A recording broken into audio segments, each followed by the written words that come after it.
지난 주간 어제 제가 장례식을 두 분을 했습니다. 근데 한 분은 너무 안타까운 거예요. 왜냐하면은 벌써 제가 이제 18년 됐으니까 제가 왔을 때 너무나 그때 막 결혼해가지고 젊은 부부였거든요. 그리고 저를 보면은 반갑게 우리 이사람하고 인사할 때 반갑게 인사하고 항상 밝게 웃는 우리 황우찬 집사님입니다.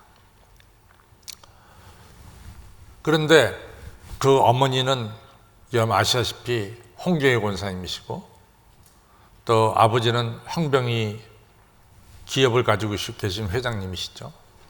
그래서 그 아버님은 이제 가끔 나오시고 정말 홍경희 권사님 말씀 맞다나 ETC 교인입니다. 이스터, 땡스기빙, 크리스마스 때는 오시는 분인데 아버지가 올 때만 너무 좋아가지고 그 아들 며느리가 오늘 아버지가 교회 나왔다고 좋아하는 모습이 눈에 선한데 그 아들이 그 집에 아들 한 명입니다. 그 아들이 이제 그 아버지 기업을 이어받는 아들인데 글쎄 4월 14일 날 아침에 집에서 나갈 때 이제 회사 간다고 나갔는데 회사 근처에 가서 심장마비로 세상을 떠났어요. 너무나 우리 황 집사님이 제 눈에 선해가지고 키는 저보다 조금 작고 그리고 아주 몸이 좋습니다. 인상도 좋고 그래서 뭐 보면 반가운 사람인데 그 세상을 떠나서 어찌나 이 가슴이 아픈지요. 그런데 이제 저가 그렇게 가슴이 아프다 그러면은 우리 홍경희 권사님이나 그 아버지는 어떻게 되겠어요? 그 다음에 그 부인이 이민영 집사님인데 부인도 열심히 교회 나왔거든요. 그 부인은 또 어떻고 말이죠. 아직도 뭐 중학생, 고등학생 아들 둘 두고 세상을 떠났는데 너무 안타깝죠. 처음에는 홍경희 권사님이 그걸 보고 이것저것 다 싫었대요. 뭐 그냥 너무 황망하니까 뭐 장례고 뭐고 다 싫고 이러다가 이제 제가 우리 교구 목사님한테 그 얘기를 듣고 홍경희 권사님 아들인 걸 내가 알고 내 전화는 홍경희 권사님 받는다. 그래서 내가 직접 전화를 했어요.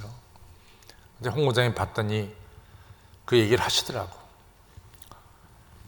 그래서 어제 이제 제가 그랬죠. 그래도 우리 교회 집사님인데 혼자서 그렇게 장례 왜 몰래 치릅니까? 그리고 하나님 나라 하는 건데 우리가 장례 예배 드립시다. 그래서 어제 입관 예배 드리고 오늘은 이제 장례 예배인데 제가 주일에는 갈 수가 없죠. 제가 무슨 설교를 하겠어요? 그렇잖아요. 정말로 말씀드리기가 너무 어렵다란 말이죠. 그래서 이제 생각난 게 뭐가 생각이 났냐면은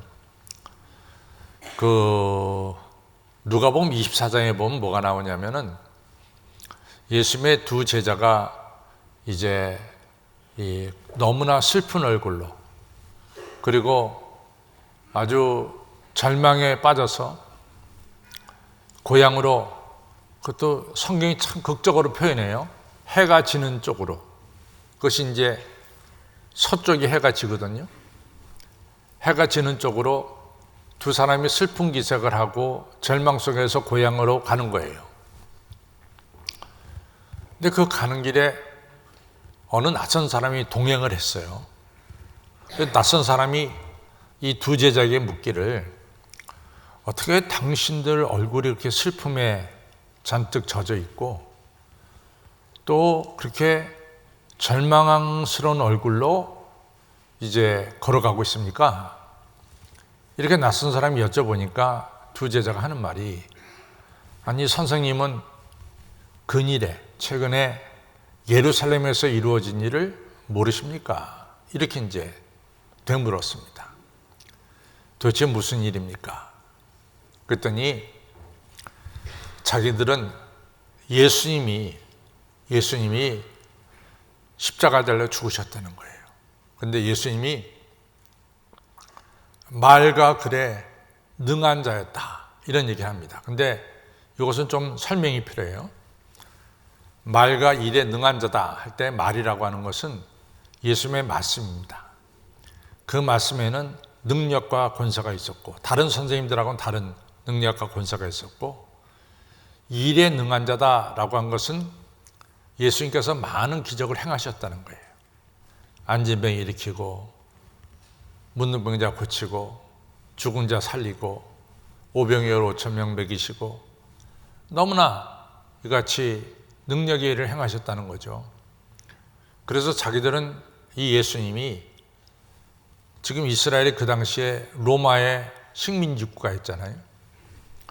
로마로부터 해방시켜 주실 그럴 분으로 자기들은 알았다는 거죠. 그런데 이같이 말과 일에 능하신 예수님이 십자가에 달려 죽으셨다는 거예요.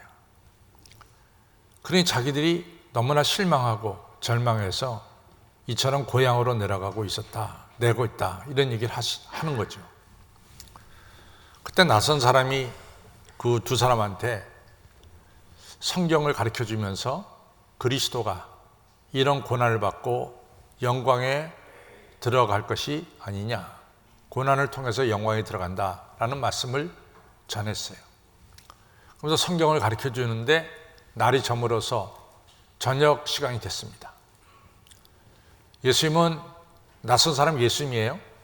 예수님은 그냥 가려고 그러는데 두 제자가 이 옆에 계신 낯선 사람을 끌어서 식당에 같이 모시고 갔어요. 식당에서 떡을 떼면서 이제 음식을 나누려고 할 때 그때서 두 제자의 눈이 번쩍 뜨입니다. 그리고 앞에 계신 분이 바로 부활하신 예수님이심을 발견하게 되는 거죠. 그 순간에 모든 상황이 180도로 바뀌었어요. 슬픔에 젖어있던 제자들이 기쁨으로 바뀌었고, 또 절망에 빠져있던 제자들이 소망을 갖는 이런 역사가 일어났습니다. 어제 장례 예배 때 우리 그 홍경희 권사님이나 그 남편 되는 우리 황병희 성도님에게 또 그 부인 되는 이민정 씨에게 제가 무슨 말로 그분들을 위로하겠어요? 저는 자신이 없습니다.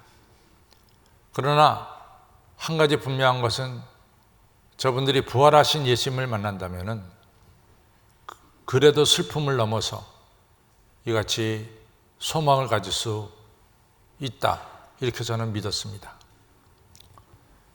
부활은 모든 상황을 180도로 바꾸는 게 부활입니다. 우리가 베드로 하면 예수님의 수제자죠. 베드로는 정말 예수님에게 있어서 특별한 제자입니다. 예수님께서 행하신 많은 기적을 베드로가 다 눈으로 보고 귀로 들었고, 또 베드로가 특별히 이같이 체험한 것이 다볼산, 이제 마태복음 17장에 보면 예수님이 다볼산에 올라가서 기도하시는데 그때 베드로, 요한, 야고보 3명만 데리고 올라갔어요. 다볼산에서 예수님이 변화되셨습니다. 어떻게 변화됐냐면은 얼굴이 해처럼 빛나고 옷이 빛처럼 빛이 났어요. 그리고 하늘에서 또 누가 옆에 있었냐면 모세와 엘리야가 옆에 있었고, 하늘에서 음성이 들리기를 이는 내 사랑한 아들이다. 그러니까 너는 그의 말을 들을지어다. 이 엄청난 광경을 베드로가 목격했어요. 바로 거기서 예수님이 하나님의 아들이라는 것을 하나님께로부터 직접 들었고, 두 번째 구약에서 예언된 모세와 엘리야, 율법과 예언서에서 예언된 분이 바로 예수님이라는 걸 알게 됐고, 영광스러운 예수님을 보면서 예수님께서 재림의 주님으로 오신다는 이 엄청난 진리를 체험하게 되는 거죠. 그 자리에 베드로가 있었어요. 또 예수님께서 금요일날 십자가에 달려 돌아가셨는데 목요일날 밤에 겟세마네 동산에서 땀방울이 핏방울이 되도록 기도하시죠. 그 자리 깊숙한 자리에 예수님이 베드로, 요한, 야고보를 데려갔어요. 그 자리에도 베드로가 있었습니다. 베드로는 이러한 예수님의 모든 것을 다 목격한 사람이에요. 근데 우리가 지금부터 2000년 전으로 돌아가면은 2000년 전에 사람들 중에 글을 쓰는 사람들이 전체 인구의 10%가 됐을까요? 저는 그렇게 생각하지 않습니다. 10%도 못 됐단 말이죠. 그러니까 베드로는 글을 쓸 수가 없었어요. 배우질 못했으니까. 그래서 자기의 이러한 모든 이야기를 자기 믿음의 아들 마가에게 다 전했습니다. 그래서 마가가 베드로의 이야기를 듣고 쓴 복음서가 바로 마가복음이 됩니다. 그래서 마가복음은 마태, 마가, 누가, 요한복음에 제일 먼저 쓰여졌고 핵심적인 복음서예요. 근데 베드로가 나중에 그가 십자가에 거꾸로 매달려 죽기 직전에 쓴 글이 자기가 쓰지 않았어요. 그건 실로라고 하는 제자가 또 대필한 건데 그 쓴 글이 뭐냐면 베드로 전후서인데 베드로가 그런 얘기를 합니다. 찬송하리로다 궁리에 많으신 하나님께서 우리 예수님을 죽은 자 가운데서 3일 만에 살리셨습니다. 바로 그것이 나에게 거듭난 신앙, 내게 확실한 신앙을 갖게 했고 바로 예수님 부활한 것이 나에게 산 소망을 갖게 했고 썩지 않고 더럽지 않고 쇠하지 아니하는 하늘나라 기업을 갖게 했습니다. 자기의 신앙의 뿌리는 뭐냐? 근간은 뭐냐? 예수님의 부활이었다 그 말이에요. 그래서 예수님이 부활한 사실은 바로 베드로가 수많은 기적을 보았어도 그것보다 더한 자기의 확실한 신앙을 갖게 한 게 예수님의 부활이고 예수님 부활한 것 때문에 자기는 누가 끌 수 없는 산소망을 갖게 되었고 그리고 자기는 천국 백성으로 살게 되었다. 이것이 바로 부활입니다. 오늘 이 예수님의 부활을 좀 몇 가지 좀 생각해 보려고 그래요. 첫째, 오늘 성경에 보니까 예수님께서 죽으신 다음에 아리마대 요셉이 제공한 그 묘지에 이스라엘 사람들 묘지는 동굴입니다. 그 동굴에다 예수님을 모셨어요. 그리고 동굴 문을 갖다가 어마어마하게 큰 돌로 막았습니다. 그리고 돌과 동굴 사이에 틈이 벌어지지 않도록 거기다가 시멘트로 붙여버렸어요. 그걸로 끝난 것이 아니라 그 사이에 도장을 찍었어요. 누구도 예수님의 시신이 있는 이 문은 열지 못한다. 그 얘기 뭐냐? 예수님이 살아계실 때 내가 죽은 지 3일 만에 부활한다라고 얘기하셨거든요. 그러니까 예수님의 부활을 인간들이 막으려고 예수님이 누워있는 그 동굴에다가 큰 돌로 시멘트로 도장 찍고 그 앞에 군사를 세워서 예수님의 시신을 지킨 거예요. 그런데 선데이, 오늘 아침에 일찍이 지진이 일어났어요. 그리고 천사가 와서 돌문을 굴렸습니다. 그리고 예수님은 3일 만에 죽은 자리에서 부활하셨어요.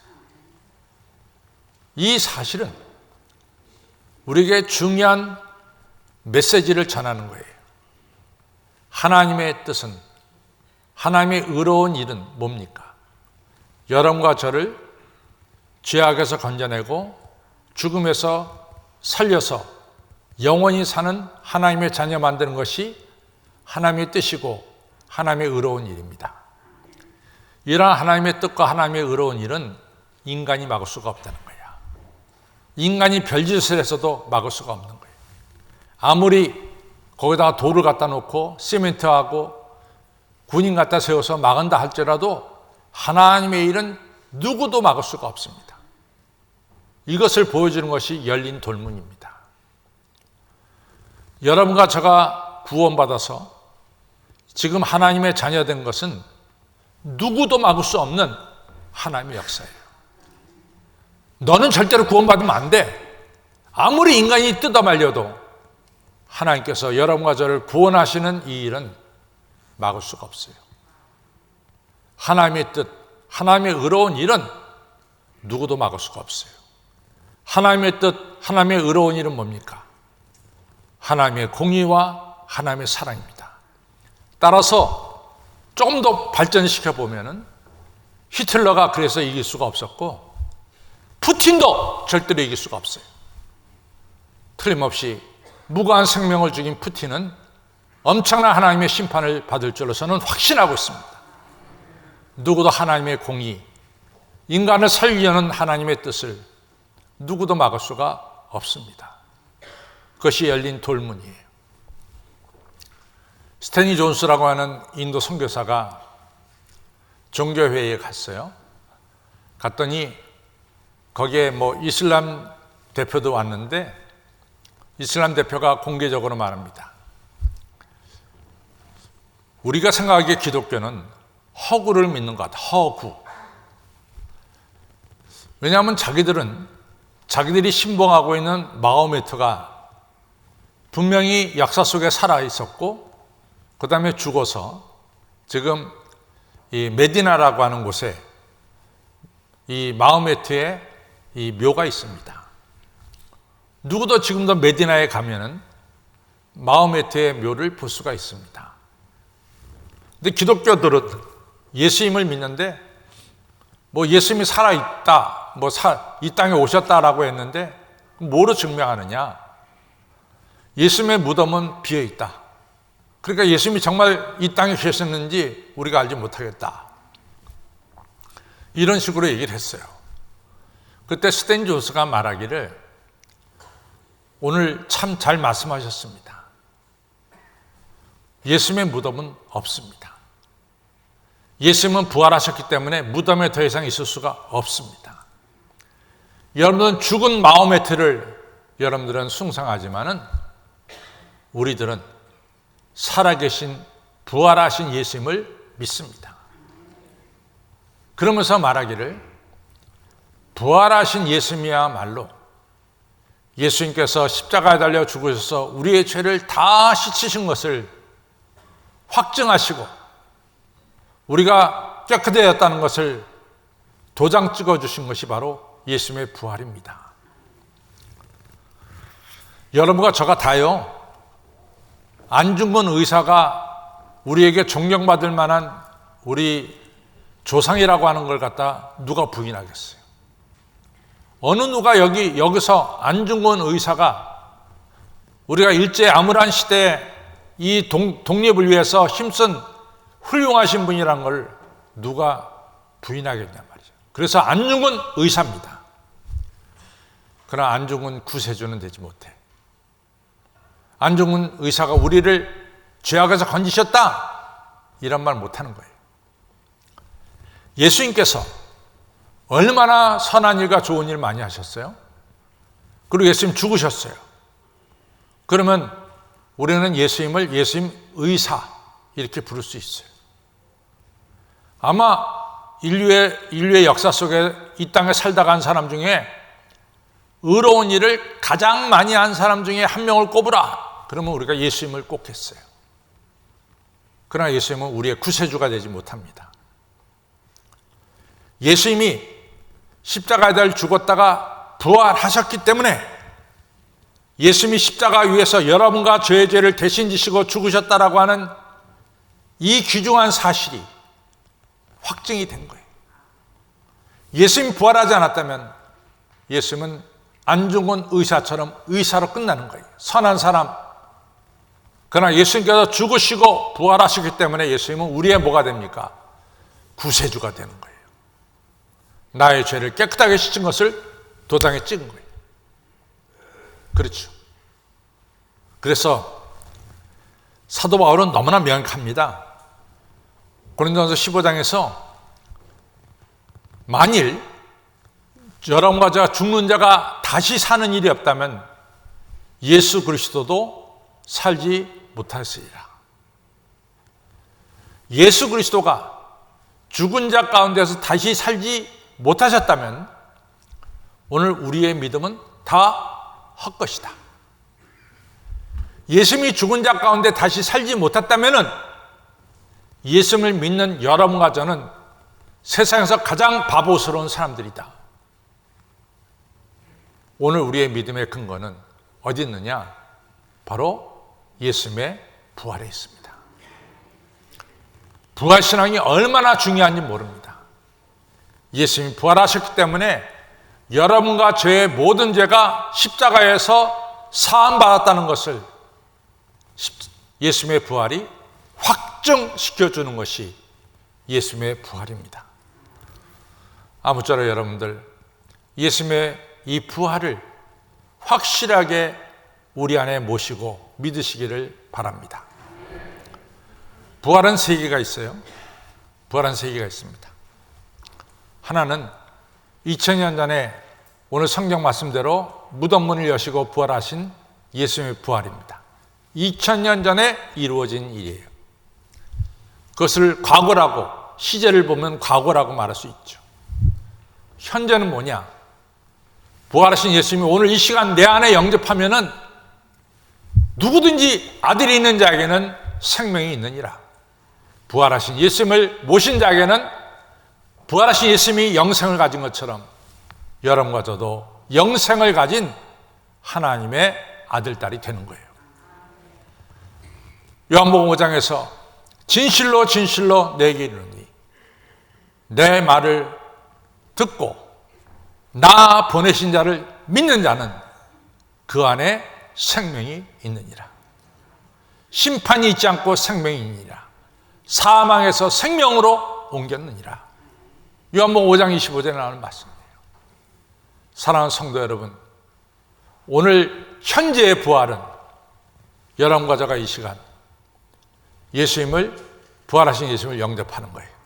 그것이 바로 나에게 예수님의 생명, 현재의 부활을 우리가 누리게 되는 거죠. 여러분, 오늘 썬데이가 너무 중요해요. 왜 썬데이가 있습니까?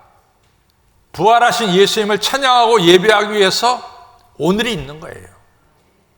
부활하신 예수님이 있기 전에는 어제 토요일이 안식일이었어요. 그러나 부활하신 예수님이 부활한 다음부터는 바로 오늘 썬데이가 바로 오늘 안식일이 되고 여러분과 제가 부활의 주님을 모시고 영생을 누리는 이러한 축복을 누리게 되는 거죠. 미래의 부활은 뭐냐? 미래의 부활은 재림하시는 예수님, 영광의 주님으로 이 땅에 오실 때 우리가 그 자리에 동참하는 거예요. 참여하는 거예요. 여러분들은 어떨는지 몰라요. 초대교회 성도님들에게 최대의 소망이 뭡니까? 재림의 주님을 뵙는 거예요. 주여 어서 오시옵소서. 영광의 주님이 오실 때 그 자리에 동참하는 것이 초대교회 성도님들의 간절한 소망이고 꿈이었습니다.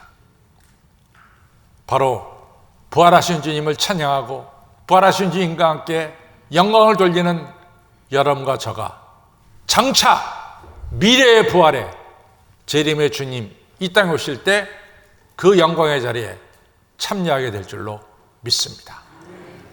아무쪼록 오늘 부활절 아침에 여러분과 저를 구원하시는 하나님의 뜻은 누구도 막을 수가 없어. 누구도 막을 수가 없어. 그것은 하나님의 뜻입니다. 그래서 여러분과 저 구원받았어요. 오늘 이 나를 구원하신 예수님을 내 중심에 모셔서 날마다 주님 주시는 영생, 새로운 능력을 체험하셔서 담대하게 사시길 바랍니다. 그러다가 재림의 주님 오실 때 그 영광의 자리에 다 참여하는 알곡 신자가 되기를 주님의 이름으로 축원합니다.